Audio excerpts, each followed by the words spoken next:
L'écho d'un pas s'attarde dans le grand couloir, puis se tait. Il ne semble appartenir à personne.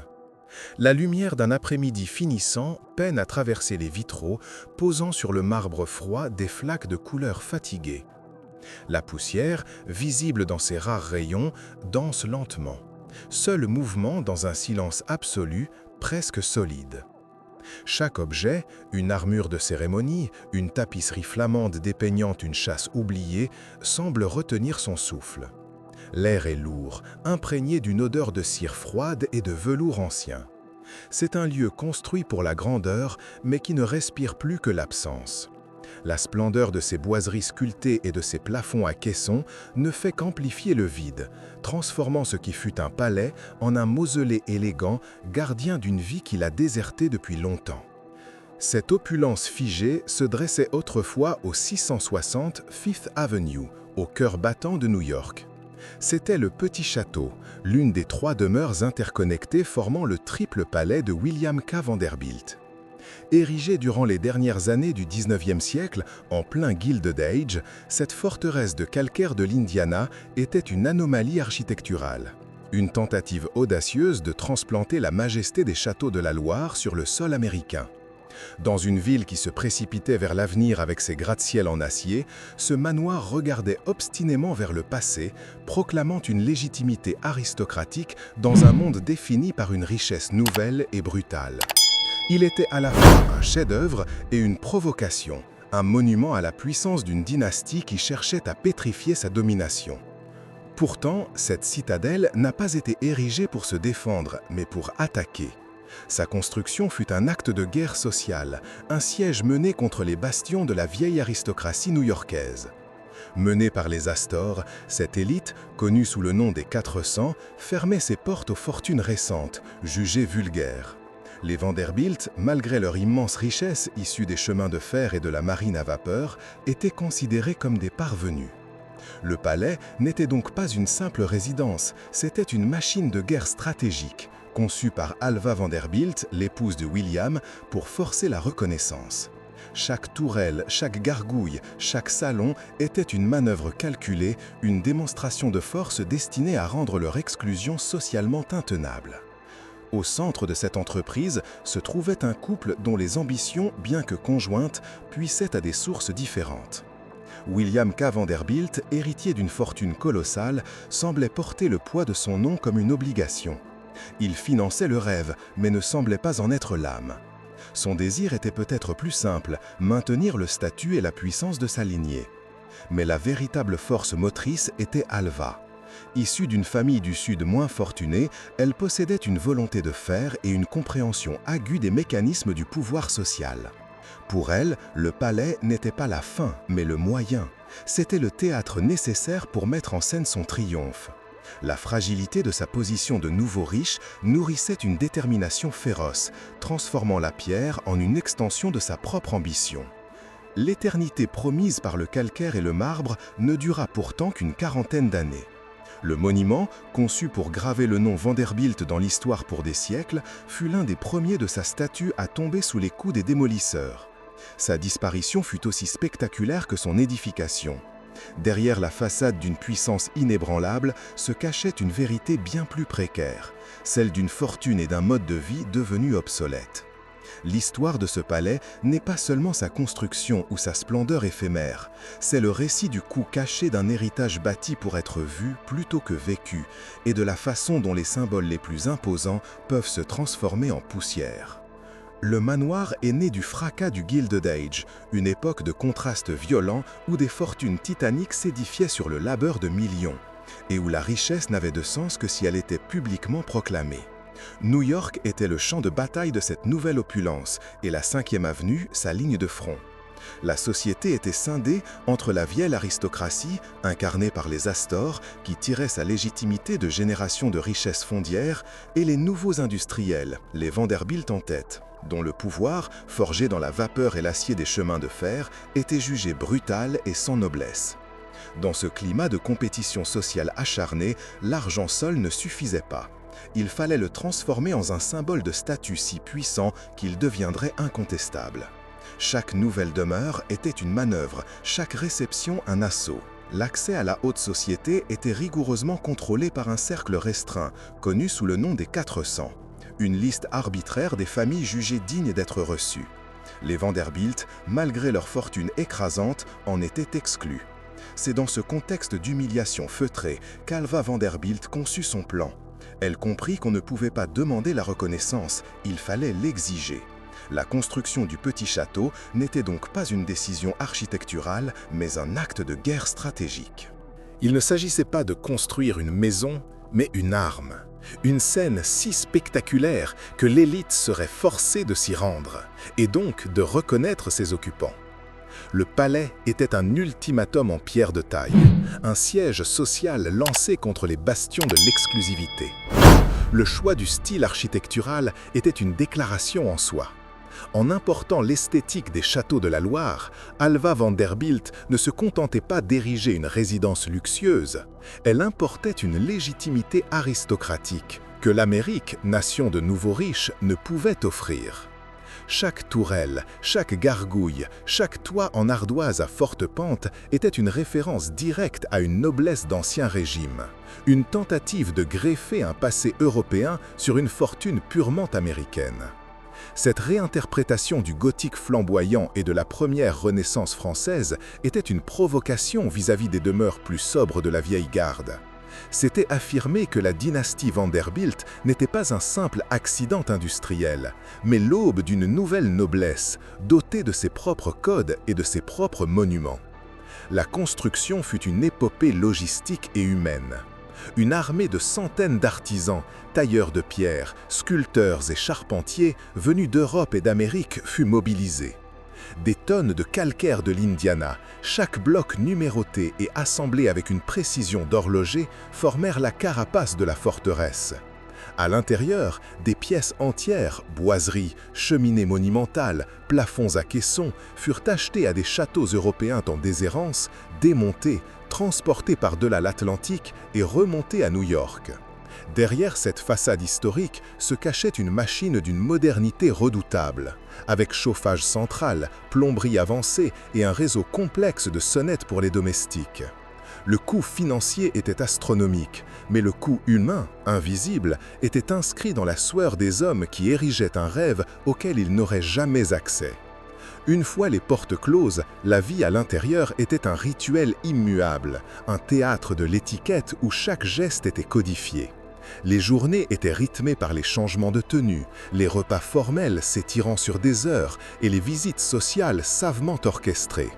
Les salons immenses, conçus pour l'apparat et les réceptions de plusieurs centaines d'invités, devenaient au quotidien des espaces d'une solitude écrasante. Le pouvoir symbolique de la maison exigeait une performance constante de ses habitants, une posture de grandeur qui laissait peu de place à l'intimité ou à la spontanéité. La splendeur des décors, loin d'être un réconfort, agissait comme un rappel permanent du statut à maintenir, transformant la demeure en une cage dorée, dont les barreaux étaient faits de marbre et de velours. Mais derrière cette façade de sérénité parfaitement ordonnancée, une autre vie se déroulait, invisible et frénétique. Une hiérarchie stricte de plusieurs dizaines de domestiques, majordomes, valets, cuisiniers, femmes de chambre, formait la mécanique silencieuse qui faisait tourner cette grande horloge de prestige.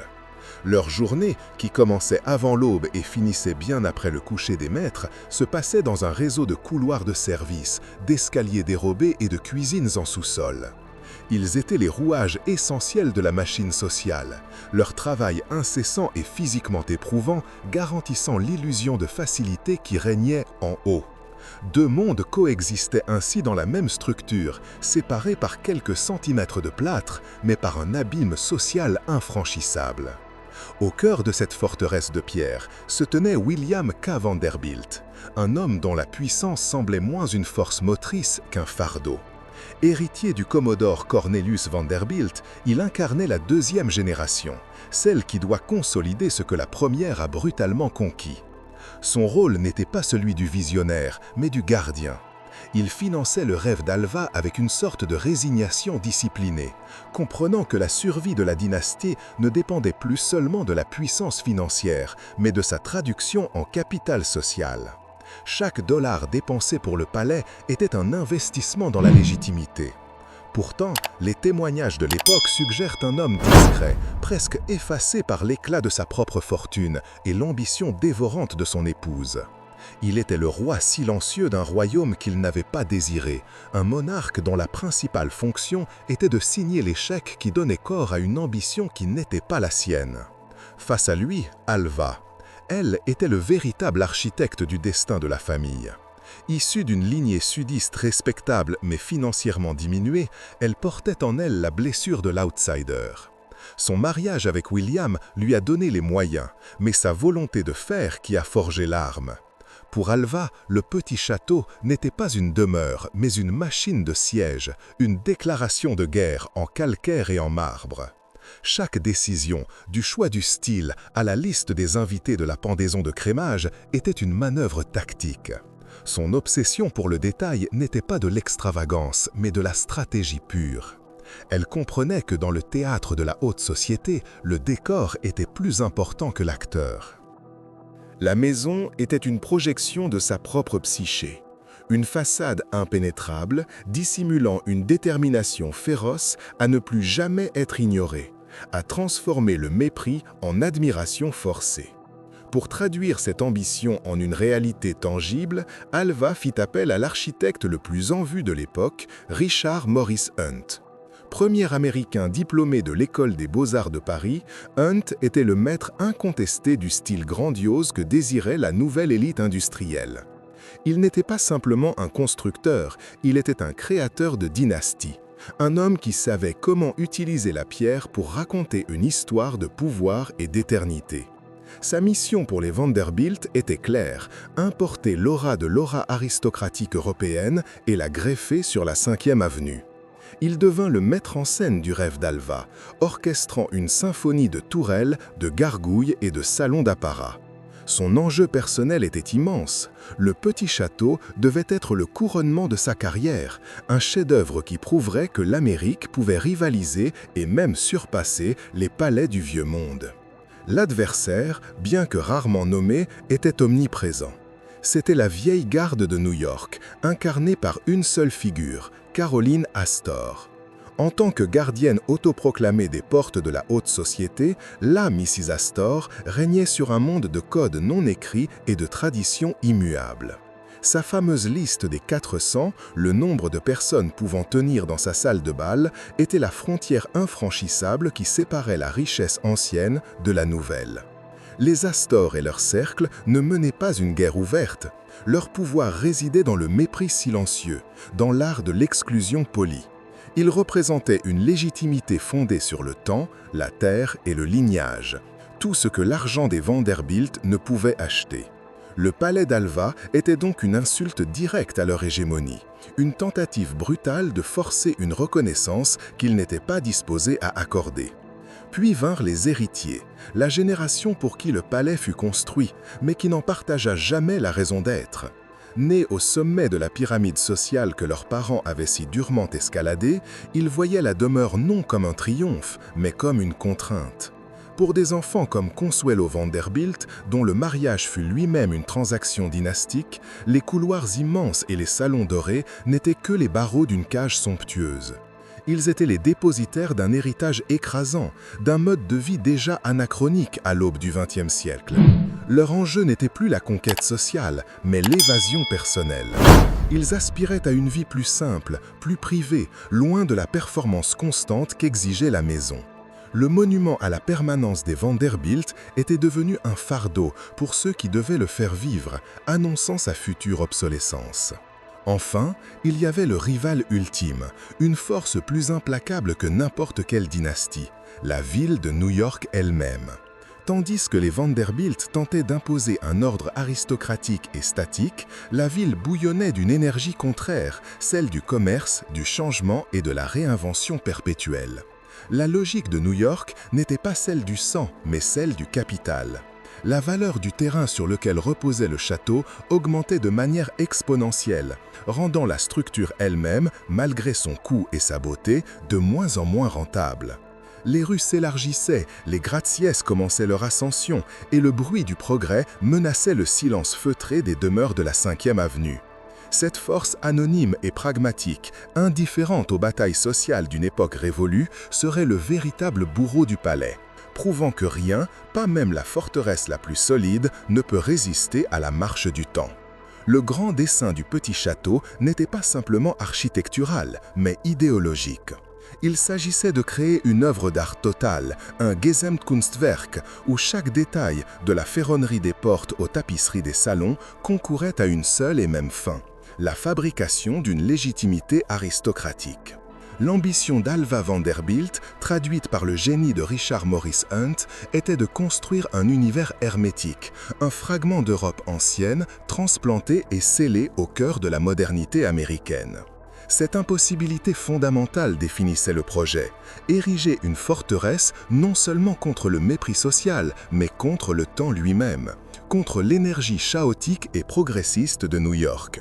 Chaque pierre était posée en défi à la culture environnante, une tentative de figer l'histoire dans un présent qui, par nature, refusait d'être figé. Le manoir n'était pas une maison, c'était un anachronisme délibéré, un bastion conçu pour repousser le siècle qui naissait à ses portes. Cette quête d'authenticité absolue engendra une pression financière d'une ampleur inédite, même pour une fortune comme celle des Vanderbilt. Le budget n'était pas un simple outil de gestion, mais une arme dans la guerre du prestige. Et il était par conséquent presque sans limite. Cette absence de contraintes devint une forme d'hubris. Des pièces entières, boiseries, cheminées et plafonds furent achetées dans des châteaux français en déshérence, méticuleusement démontés, numérotés, transportés par-delà l'Atlantique et réassemblés avec précision d'horloger. Des centaines d'artisans européens furent engagés pour des années, payés à prix d'or pour sculpter la pierre et le bois avec des techniques séculaires. Le coût de chaque décision était subordonné à un seul critère, la perfection, la grandeur. Cette hémorragie financière, bien que soutenable à court terme, inscrivait dans les fondations même du palais une logique d'insoutenabilité, faisant de sa propre existence une performance économique épuisante et précaire. Au-delà du fardeau financier, les défis techniques et logistiques frôlaient l'impossible. Le projet consistait à marier une esthétique du XVIe siècle avec les commodités les plus avancées du XIXe. Comment dissimuler des kilomètres de tuyauterie pour le chauffage central et l'eau courante derrière des boiseries gothiques? Comment intégrer un éclairage au gaz, puis électrique, sans trahir l'atmosphère des salles éclairées à la bougie? L'ingénierie du manoir était une prouesse de dissimulation, un tour de force où la modernité devait s'effacer au profit de l'illusion historique. Le transport des matériaux massifs, comme les blocs de marbre italiens ou les poutres de chêne centenaires, à travers un New York en plein essor, relevait de l'épopée. Chaque jour de construction était une bataille contre les contraintes physiques et logistiques, une tension permanente entre le rêve d'un passé idéalisé et la réalité pragmatique de sa construction. Le projet était également une impossibilité sociale. Le manoir n'était pas seulement une structure, mais un écosystème humain rigide, conçu pour un mode de vie qui devenait déjà obsolète.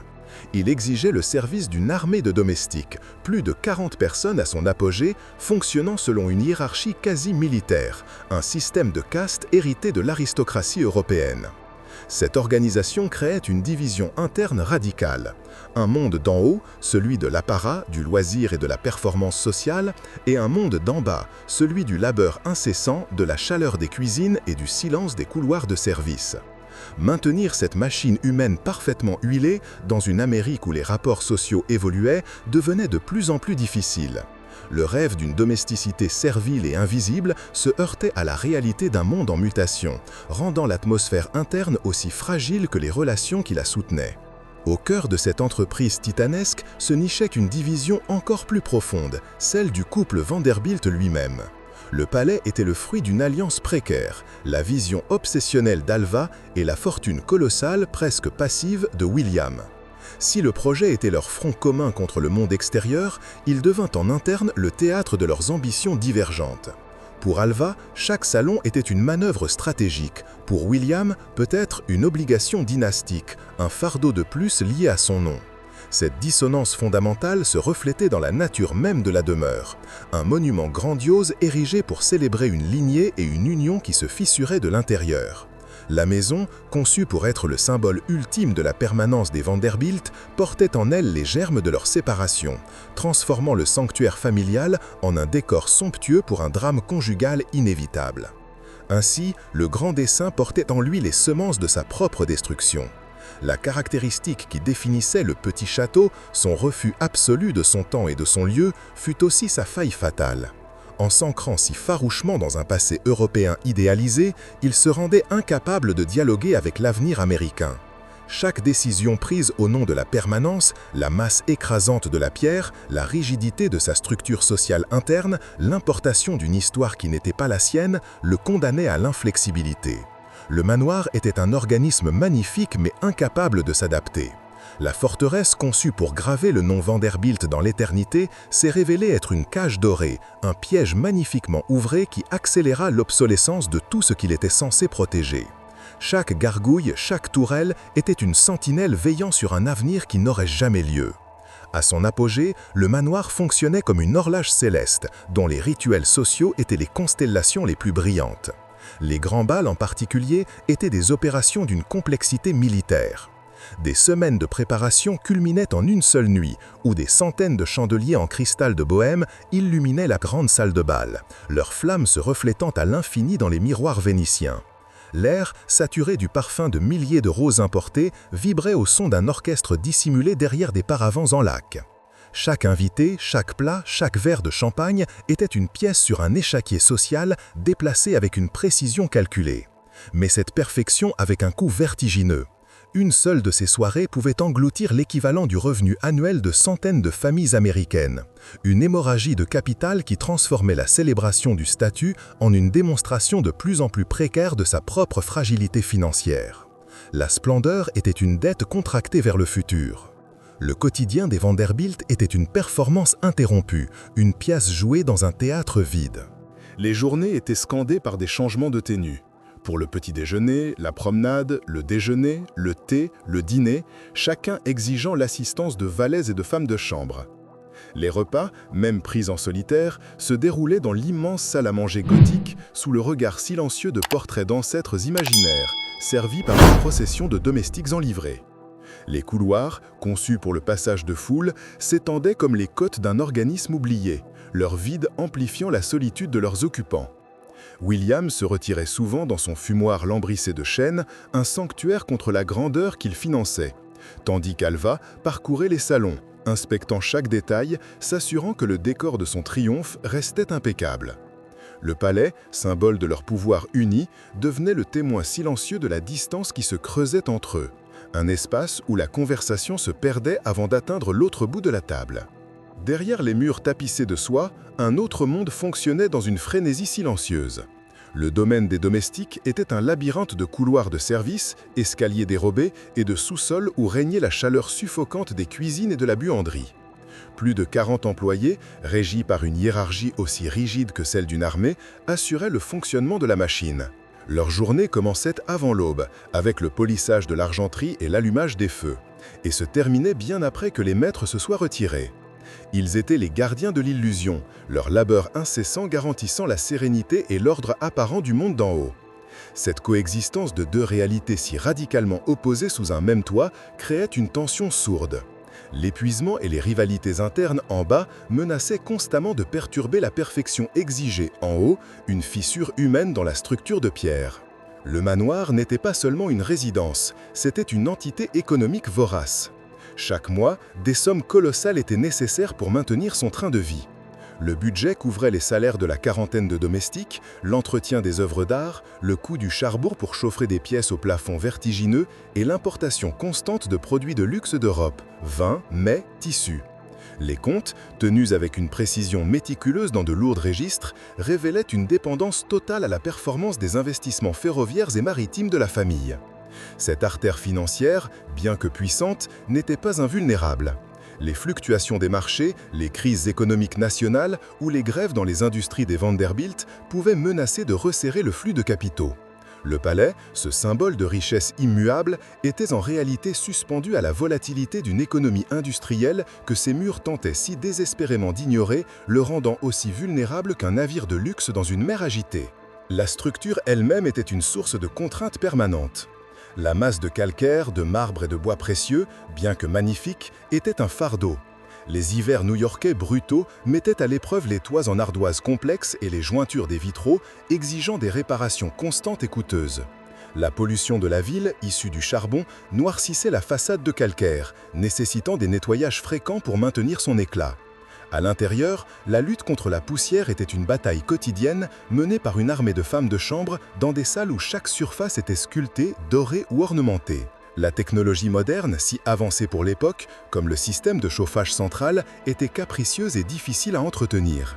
Le bâtiment, conçu pour incarner la permanence, était un organisme fragile, engagé dans une guerre d'usure constante contre les éléments, le temps et la gravité, une lutte dont chaque victoire n'était que temporaire. Pour la génération suivante, le palais n'était pas un trophée, mais un héritage écrasant. Pour des enfants comme Consuelo Vanderbilt, élevés dans ces couloirs monumentaux, la grandeur était synonyme de solitude. Les salles de jeu étaient des salons d'apparat où le bruit était découragé, les jardins des espaces formels conçus pour la contemplation plutôt que pour le jeu. La maison était une institution avant d'être un foyer, un lieu où les obligations de statut primaient sur l'affection. Le mariage de Consuelo avec le duc de Marlborough, orchestré par Alva pour cimenter le statut de la famille, fut l'apogée de cette logique sacrificielle. Le palais devenait la scène de ce drame personnel, un lieu où le bonheur d'un enfant était échangé contre un titre de noblesse. Cette déconnexion émotionnelle entre les générations créait une fissure fondamentale. Ceux pour qui le monument avait été construit ne partageaient pas la vision de ses créateurs, annonçant un avenir où personne n'aurait plus la volonté de le faire vivre. Tandis que la vie à l'intérieur du 660 Fifth Avenue se figeait dans un rituel aristocratique, le monde extérieur bouillonnait d'une énergie irrépressible. New York se métamorphosait. Les premiers gratte-ciel commençaient à percer le ciel, des structures d'acier qui rendaient les forteresses de pierre basses et anachroniques. Le bruit des automobiles remplaçait le claquement des sabots des chevaux sur les pavés. Des mouvements sociaux prenaient de l'ampleur, notamment la lutte pour le droit de vote des femmes, une cause qui, ironiquement, trouverait plus tard en Alva Vanderbilt une championne acharnée. Le palais, conçu comme une forteresse contre le vulgaire et le moderne, se retrouvait assiégé par un avenir qu'il ne pouvait ni comprendre ni repousser.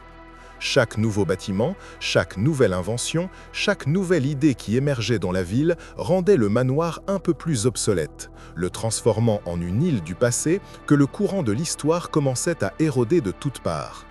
Lors d'une réception particulièrement somptueuse, alors que la soirée battait son plein, Alva se retira un instant dans la galerie des tapisseries. Le son de l'orchestre et des conversations lui parvenait, assourdi par la distance et les lourdes tentures. Dans la pénombre, éclairée seulement par la lueur des bougies, la poussière dorée dansait dans les faisceaux de lumière, un ballet silencieux et éternel. Pour la première fois peut-être, elle ne vit pas le décor de son triomphe, mais un mausolée en devenir. Elle sentit le poids immense de la pierre, le silence qui attendait derrière la musique et la fragilité de tout ce qu'elle avait construit. Ce n'était pas une révélation, mais une prise de conscience froide et fugace. La bataille avait été gagnée, mais la guerre contre le temps, elle, était déjà perdue. La maison, son arme la plus puissante, portait en elle une promesse non pas d'éternité, mais d'oubli, et les fissures invisibles dans les murs semblaient soudain s'élargir. La victoire, lorsqu'elle survint, fut aussi totale qu'éphémère. Le grand bal costumé de mars 1883 fut le couronnement de la stratégie d'Alva, l'acte de capitulation de la vieille garde new-yorkaise, contrainte de franchir le seuil du petit château pour ne pas être socialement anéantie. Pendant une nuit, le manoir remplit sa fonction à la perfection, vibrant sous le poids du triomphe, chaque chandelier, chaque note de l'orchestre proclamant la naissance d'une nouvelle dynastie. Mais une fois les derniers invités partis, un silence d'une nature nouvelle s'installa. Le silence qui suit non pas la fête, mais la fin d'une guerre. L'objectif étant atteint, la formidable machine de pierre et de marbre se retrouva sans but. Les couloirs, conçus pour la conquête, semblaient soudain vides et sans objet. La victoire avait laissé derrière elle non pas la sérénité du pouvoir établi, mais le vide d'une ambition assouvie, révélant que le véritable ennemi n'était peut-être pas à l'extérieur, mais à l'intérieur. La première fracture, la plus profonde, fut celle de l'alliance qui avait érigé la forteresse. Le divorce d'Alva et de William en 1895 ne fut pas un simple drame personnel. Ce fut un séisme structurel qui ébranla les fondations symboliques du palais. Conçu pour être le monument à la permanence de leur union et de leur lignée, il devint du jour au lendemain le témoin de leur rupture. Les dîners, déjà silencieux, devinrent glaciaux, la distance entre les deux extrémités de la table à manger se muant en un abîme infranchissable. Chaque salon, chaque galerie, chaque objet d'art acquis en commun devint un rappel de l'échec. La maison, qui avait été une arme tournée vers l'extérieur, retourna sa froideur contre ses propres habitants. Les murs, autrefois garants de leur triomphe, se firent les gardiens de leur solitude et de leur ressentiment, transformant le théâtre de la puissance en une cage dorée où deux étrangers cohabitaient en attendant la séparation finale. Cette rupture psychologique se traduisit par une lente décomposition de la vie du manoir. Des ailes entières furent progressivement fermées, non par nécessité économique immédiate, mais pour sceller des souvenirs devenus insupportables. Les lettres échangées entre les avocats, transportées par des valets au visage impassible, devenaient la seule forme de communication. Le personnel, habitué à servir une façade unie, naviguait désormais dans une atmosphère de guerre froide. Chaque ordre était perçu comme une manœuvre dans le conflit conjugal. La grande horloge sociale qui rythmait la vie du 660 FIFA Venil se déréglait. Les invitations à des réceptions grandioses se firent plus rares, remplacées par des visites formelles et tendues. Le manoir commençait à se replier sur lui-même. Son énergie autrefois expansive se contractait, son éclat se ternissant sous une couche invisible de tristesse et d'amertume. La splendeur demeurait, mais elle était désormais celle d'un mausolée. Simultanément, le monde extérieur que le palais a si longtemps tenu à distance commençait à exercer une pression nouvelle et implacable. L'introduction de l'impôt fédéral sur le revenu en 1913, bien que modeste au début, marqua un changement de paradigme. L'âge de l'accumulation de richesses sans entrave touchait à sa fin. Le coût d'entretien exorbitant du manoir, autrefois une simple démonstration de puissance, commençait à apparaître comme un fardeau financier dans un climat économique et politique en mutation. Cette pression externe venait renforcer les fissures internes. La fortune des Vanderbilt, bien que toujours immense, n'était plus infinie ni incontestée. Chaque réparation du toit, chaque salaire versé, chaque tonne de charbon brûlé pour chauffer les salons vides prenait une signification nouvelle. Le palais, symbole d'une richesse qui se croyait éternelle, se découvrait vulnérable aux forces pragmatiques de l'économie et de la politique, des forces indifférentes à sa beauté et à son histoire. La fracture la plus irréversible fut cependant générationnelle. Le palais avait été construit pour une dynastie, mais la génération suivante ne partageait ni les batailles ni les ambitions de ses parents. Élevés au sommet de la pyramide sociale, les enfants, comme Consuelo Vanderbilt, ne voyaient pas le manoir comme un trophée, mais comme une prison dorée, le symbole d'un destin qui leur était imposé. Le mariage de Consuelo avec le duc de Marlborough, orchestré par Alva, fut le sacrifice ultime sur l'autel de l'ambition dynastique, et le palais en fut la scène somptueuse et tragique. Pour ses héritiers, les couloirs monumentaux n'inspiraient pas la fierté, mais un désir d'évasion vers une vie plus simple, plus privée, plus moderne. Cette déconnexion émotionnelle était une condamnation à mort pour le manoir. Sans la volonté de le faire vivre, sans la flamme de l'ambition pour l'animer, il n'était plus qu'une coquille magnifique, un héritage écrasant que personne ne désirait réellement porter. Ainsi, la forteresse conçue pour défier le temps se retrouvait attaquée de toutes parts, par la division de ses créateurs, par l'évolution du monde extérieur et par le désintérêt de ses héritiers. Le changement de cap était subtil mais définitif. Le grand projet de pétrification d'un statut social s'était mué en une lente agonie.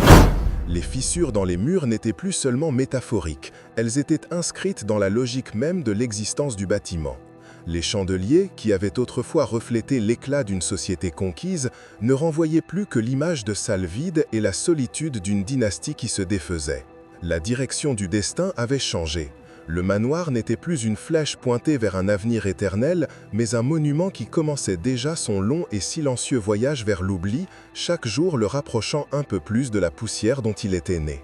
Le point de rupture ne fut pas un coup de tonnerre, mais le silence glacial d'un document posé sur un bureau en acajou. C'était un contrat de vente. Les héritiers, dispersés par les mariages, les divorces et les océans, ne partageaient plus la volonté de fer qui avait érigé ces murs. La maison n'était plus un symbole de pouvoir, mais une relique sentimentale et un gouffre financier. L'énergie qui l'avait animée s'était éteinte avec la génération qui l'avait conçue. Dans les couloirs désormais vides, le son des pas ne résonnait plus, seul le murmure des avocats et des comptables subsistait.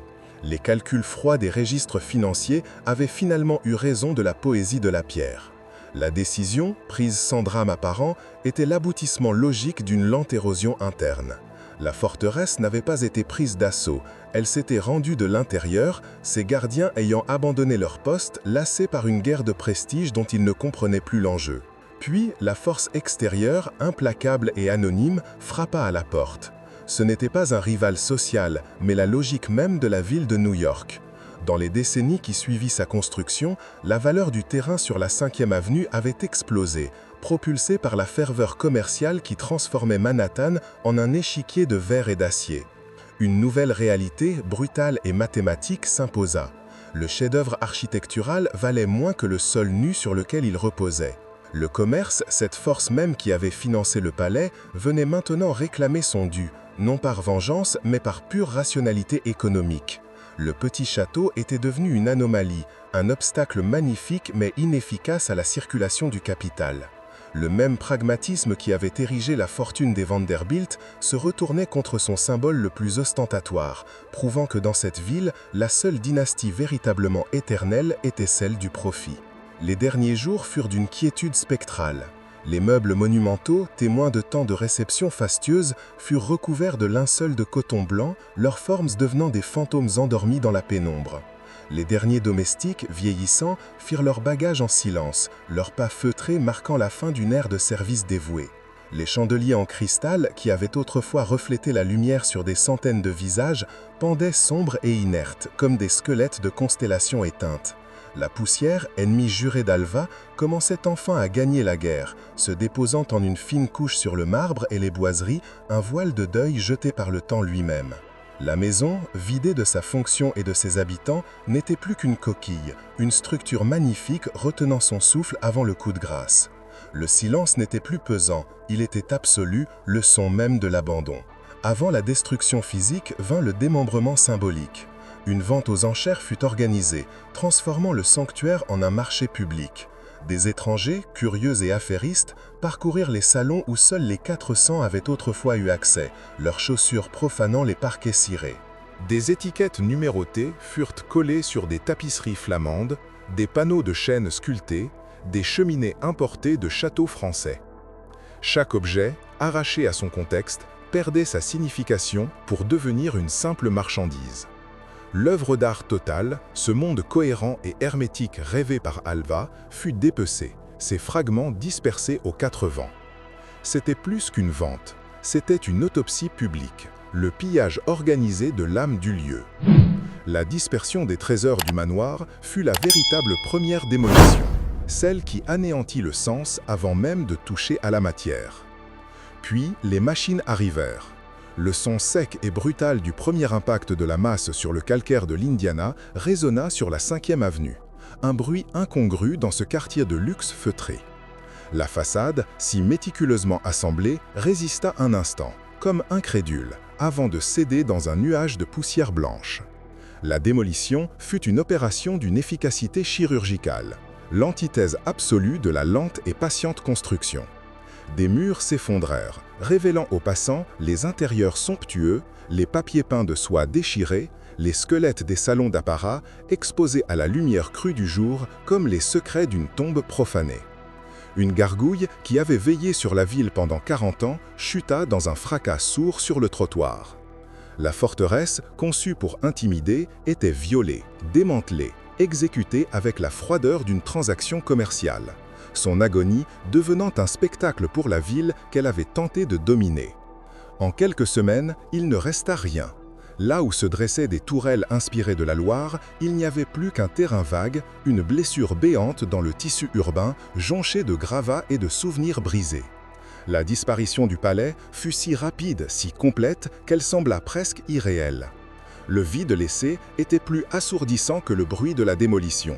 Un silence chargé de l'écho d'une ambition réduite en poudre. Mais, à New York, le vide est une ressource qui ne reste jamais inexploitée. Bientôt, les premières poutres d'acier d'un nouvel édifice s'élevèrent vers le ciel. À la place du monument à l'ambition dynastique, s'érigea un immeuble de bureaux anonyme et fonctionnel. La pierre avait cédé la place au verre et à l'acier. Le passé n'avait pas été préservé ou intégré, il avait été liquidé, remplacé par une structure qui ne racontait aucune histoire, sinon celle, implacable, de la rentabilité. Avant la destruction physique, il y eut le démembrement symbolique. Une vente aux enchères, orchestrée avec une froideur commerciale, transforma le sanctuaire en un marché public. Des curieux et affairistes parcouraient les salons où seuls les 400 avaient autrefois eu accès, leurs pas profanant les parquets cirés qui avaient supporté le poids d'un triomphe social. Des étiquettes numérotées, blanches et anonymes, furent collées sur des tapisseries flamandes dépeignant des chasses mythologiques, sur des panneaux de chêne sculptés par des artisans venus d'Europe, sur des cheminées monumentales arrachées à des châteaux français. Chaque objet, autrefois un mot dans la phrase complexe de la grandeur Vanderbilt, fut réduit à une simple marchandise, sa signification historique dissolue dans sa valeur monétaire. L'œuvre d'art totale, ce monde cohérent et hermétique rêvé par Alva, fut dépecé, ses fragments dispersés aux quatre vents. C'était plus qu'une vente, c'était une autopsie publique, le pillage méthodique de l'âme du lieu, la première et la plus irréversible des démolitions. Puis les machines arrivèrent, leurs moteurs brisant le silence feutré de la 5e avenue. Le son sec et brutal du premier impact de la masse sur le calcaire de l'Indiana fut un choc, une dissonance dans l'harmonie du luxe environnant. La façade, si méticuleusement assemblée pour durer des siècles, résista un instant, comme incrédule, avant de céder dans un nuage de poussière blanche, révélant aux passants les intérieurs somptueux. Les papiers peints de soie, déchirés, pendaient comme des lambeaux de chair, exposant les squelettes des salons d'apparat à la lumière crue du jour comme les secrets d'une tombe profanée. Une gargouille qui avait veillé sur la ville pendant 40 ans avec un rictus de pierre chuta dans un fracas sourd sur le trottoir, se brisant en 1000 morceaux. La forteresse, conçue pour intimider, fut démantelée avec la froideur d'une transaction commerciale, son agonie devenant un spectacle pour la ville qu'elle avait tenté de dominer. En quelques semaines, il ne resta rien. Là où se dressaient des tourelles inspirées de la Loire, il n'y avait plus qu'un terrain vague, une blessure béante dans le tissu urbain, jonché de gravats et de souvenirs brisés. La disparition du palais fut si rapide, si complète, qu'elle sembla presque irréelle. Le vide laissé était plus assourdissant que le bruit de la démolition. Un silence chargé de l'écho d'une ambition réduite en poudre. Mais, à New York, le vide est une ressource qui ne reste jamais inexploitée. Bientôt, les premières poutres d'acier d'un nouvel édifice s'élevèrent vers le ciel. À la place du monument à l'ambition dynastique s'érigea un immeuble de bureaux anonyme et fonctionnel. La pierre avait cédé la place au verre et à l'acier. Le passé n'avait pas été préservé ou intégré, il avait été liquidé, remplacé par une structure qui ne racontait aucune histoire, sinon celle, implacable, de la rentabilité. Aujourd'hui, au 660 Fifth Avenue, le flot des passants est ininterrompu. Des touristes, des employés, des acheteurs se pressent sur le trottoir, leur regard fixé sur les vitrines ou les écrans de leur téléphone. Personne ne lève les yeux. Personne ne s'arrête. Rien ne signale qu'ici se dressait autrefois l'une des demeures les plus spectaculaires jamais construites en Amérique. Pas une plaque commémorative, pas une pierre sauvée, pas même une mention discrète. Le triple palais des Vanderbilt a été effacé non seulement du paysage, mais de la mémoire collective de la rue. Il est devenu un fantôme, un conte moral que seuls les historiens se racontent. Cette absence totale est peut-être la conséquence la plus cruelle. La forteresse conçue pour graver un nom dans l'éternité a été si complètement anéantie que son existence même est devenue une anecdote, un secret murmuré dans une ville qui a depuis longtemps tourné la page. L'ironie du destin est que l'héritage le plus durable de cette saga ne fut pas de pierre, mais de volonté. Alva Vanderbilt, après avoir utilisé sa fortune et son énergie féroce pour conquérir un monde de futilité sociale, redirigea cette même détermination vers une cause bien plus profonde, le droit de vote des femmes. Le palais, sa plus grande vanité, avait été son terrain d'entraînement, l'école où elle avait appris la stratégie, la persévérance et l'art de démanteler les forteresses. Elle, qui avait lutté pour forcer les portes d'un salon de bal, consacra le reste de sa vie à ouvrir les portes des bureaux de vote à des millions de femmes. Son ambition, autrefois tournée vers l'autoglorification, se mue en une force de changement historique. Le château qu'elle a construit a tombé en poussière, mais les barrières sociales qu'elle a aidé à détruire font partie des fondations d'une société plus juste. La trajectoire du petit château est celle d'une illusion magnifique. L'illusion que le pouvoir peut être pétrifié, que la richesse peut acheter l'éternité et que l'ambition peut se sculpter dans la pierre. Sa disparition nous enseigne une leçon sur la nature même de l'héritage. Les monuments les plus solides ne sont pas ceux qui défient le ciel, mais ceux qui s'inscrivent dans la continuité du temps, capables de s'adapter et de se transformer. Le palais Vanderbilt, dans son refus absolu de son époque, portait en lui les germes de sa propre obsolescence. Il fut un rêve de grandeur figé, balayé par la marée d'un monde en mouvement. Aujourd'hui disparu, il se dresse plus que jamais dans notre imaginaire comme le témoignage silencieux de la fragilité de nos constructions face à la marche du temps et du vide qui attend toute ambition qui ne se construit que pour elle-même.